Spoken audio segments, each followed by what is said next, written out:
Good morning everyone, welcome back to my channel Puja's family. আজকে হচ্ছে রাখি উৎসব। তো আজকে সকাল সকাল ঘুম ভেঙে গেছে, কারণ বেশ কিছু কাজ আছে। তো সেটা এখন থেকে স্টার্ট করে দেবো। এখন বাজে 6:30। ও ঘুমাচ্ছে ওই ঘরে। তো এখন ওকে আমি রাখবো না, কারণ আমি কিছুটা কাজ এগিয়ে রাখবো, তারপরে ওকে রাখবো। ও ওর মতন উঠে ওর কাজগুলো করবে। তো ভাবলাম এখন থেকে ভিডিওটা স্টার্ট করি।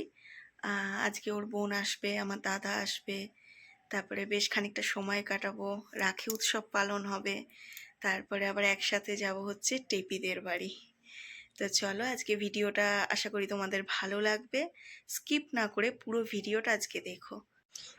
এখানে দেখো চিকেনের সব প্রিপারেশন রেডি করে নিয়েছি। আদা ছাড়ানো আছে, এখানে পেঁয়াজ, লঙ্কা, আলু সমস্ত কিছু আমি ছাড়িয়ে জলে ভিজিয়ে রেখেছি। আর এখানে চাল ভিজিয়ে দিয়েছি। আর এখানে আগের দিনের ভাত তরকারি আছে, যেটা আমি গরম করে ওকে দিয়ে দেবো। এখানে রসুন আমি ছাড়িয়ে রেখেছি। এবার ওকে ডাকবো। একটু লেগ পিসটা তোলো সন্টু, একটু একটা লেগ পিস তোলো একটু।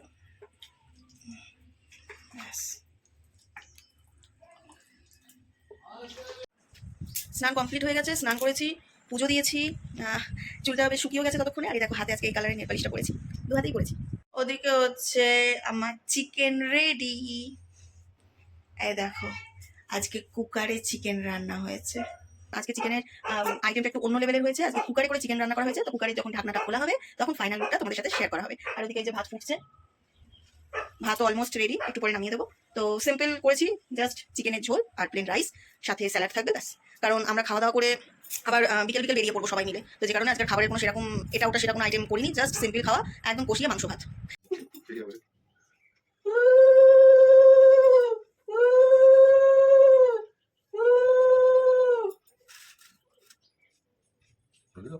না একটু পড়াতে হয়, না একটু গানা মাথায় যাচ্ছে না,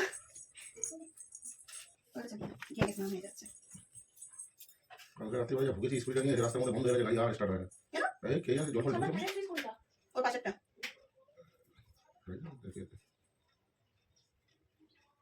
এতে টাইট করো, নিয়ে নে নে। আমি বেশি মিষ্টি দিলাম না, আমি জানি ভাত খাবি, এনে এটা খা, আমি ভাত তো রেডি করি।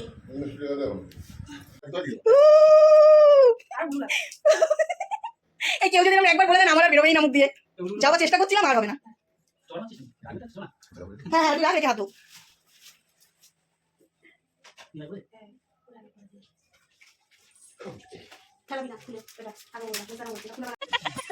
বাহ বাহ, ভালো মানিয়েছে ড্রেসটার সাথে জুতোটা। হ্যাঁ হ্যাঁ, এই সেই জিজি পোকা।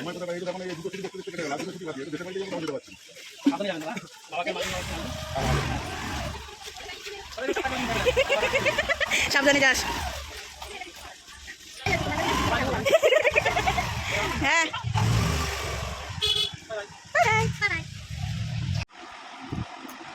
তো রাখির উৎসব পুরো কমপ্লিট হলো। তারপরে খাওয়া দাওয়া করে একটু শুয়েছিলাম, এখন উঠে জাস্ট রেডি হয়েছি। তো বাইরে এখনো ঝিঝি বৃষ্টি করছে, জানি না কি হবে। তো রেডি হয়ে গেছে, এখন যাবো টেপির বাড়ি। তো অনেকটাই লেট হয়ে গেল। তো তারপরে তোমাদের সামনে আসা হয়নি, কারণ শরীরটা একদম ভালো লাগে। ইনফ্যাক্ট তোমরা দেখে হয়তো বুঝতেও পারছো, চোখে প্রচণ্ড পরিমাণে ঘুম। ভেবেছিলাম চুড়িদার করবো, ইচ্ছে ছিল, বাট বাইরের যা ওয়েদার, তাতে বললাম জিন্স টপ কমফোর্টেবল আছে, কোনো অসুবিধা নেই, জিন্স টপই পরে নিই। তো একদম সিম্পল, কোনো সাজগোজ কিছু নেই, জাস্ট চোখে রেখেছি। চলো ফাইনাল লুকটা দেখাই। এই মনে হচ্ছে আমিও ঘুম থেকে উঠেছি।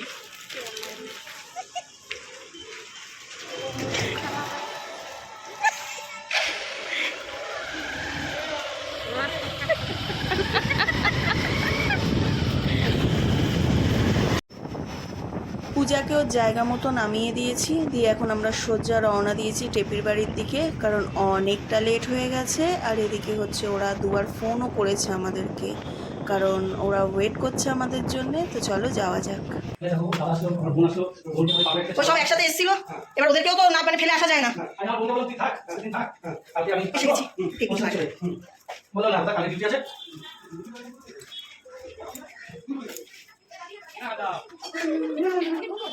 এই যে এখানে এসে দেখছি পুরো সারপ্রাইজ, সবাই আছে, রিমা আছে, এখানে বিট্টু আছে, মানে তোমার মা, তোমার জামাইয়ের জন্য তালের বড়া, তাই তো আমি জানি।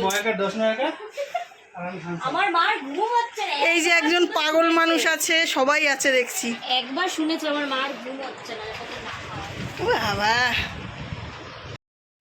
আসা মাত্রই আমি এই ডাব্বাটা ওদের হাতে দিয়েছি। অ্যাকচুয়াল হয়েছে কি, আমরা আসবো শুনে টেপির মা এই তালের বড়া কটা বানিয়ে আমার হাতে দিয়ে দিয়েছিল, যে যাতে আমি তার জামাইকে এটা পৌঁছিয়ে দিই।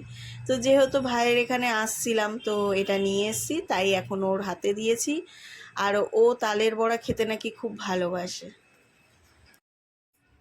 দুজনকে বসিয়েছি কারণ অনেকটা লেট হয়ে গেছে, আর ওরা ওয়েটও করছিল আমাদের জন্যে। তো এটা হচ্ছে বিট্টু, এটা হচ্ছে টেপির ভাই, আর পাশে হচ্ছে টেপির হাজবেন্ড, মানে আমার ভাই।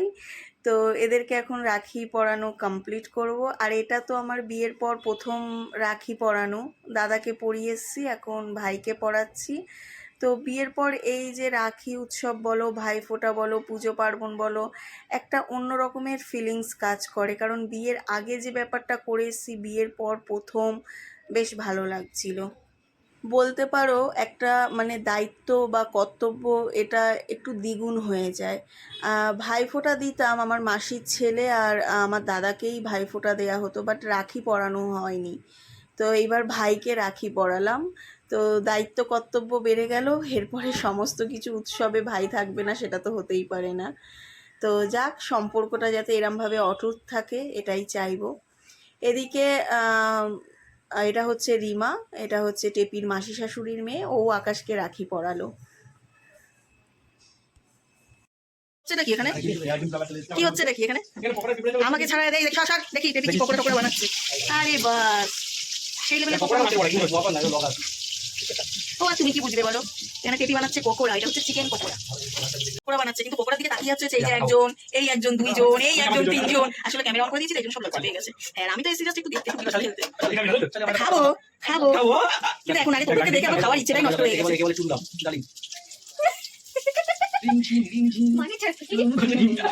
না, আমার হাত না কিন্তু এটা, আমি এই যে ক্যামেরা ধরে রেখেছি। এখন বাজে হচ্ছে প্রায় 10টা, কিন্তু দেবী আমাকে খেতে দিচ্ছে না।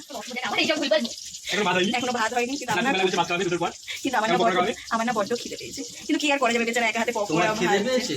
যাই হোক, এখন টেপি পকোড়াটা ভেজে নিক, তারপরে একসাথে সবাই খাওয়া দাওয়া হবে, তাই তো বিট্টু? ঠিক আছে, চলো। এই পকোড়া আমরা যখন খেতে বসেছিলাম না, অনেকটা রাত হয়ে গেছিল। তো গল্প আর আড্ডাতে আমরা এত পরিমাণে মানে মেতে গেছিলাম যে কখন যে এতটা লেট হয়ে গেছে আমরা কেউ মানে টেরই পাইনি। তো যাই হোক, রাতে ডিনার করছি প্রায় অনেকটা রাতে। তো দেখা হচ্ছে নেক্সট একটা ব্লগে।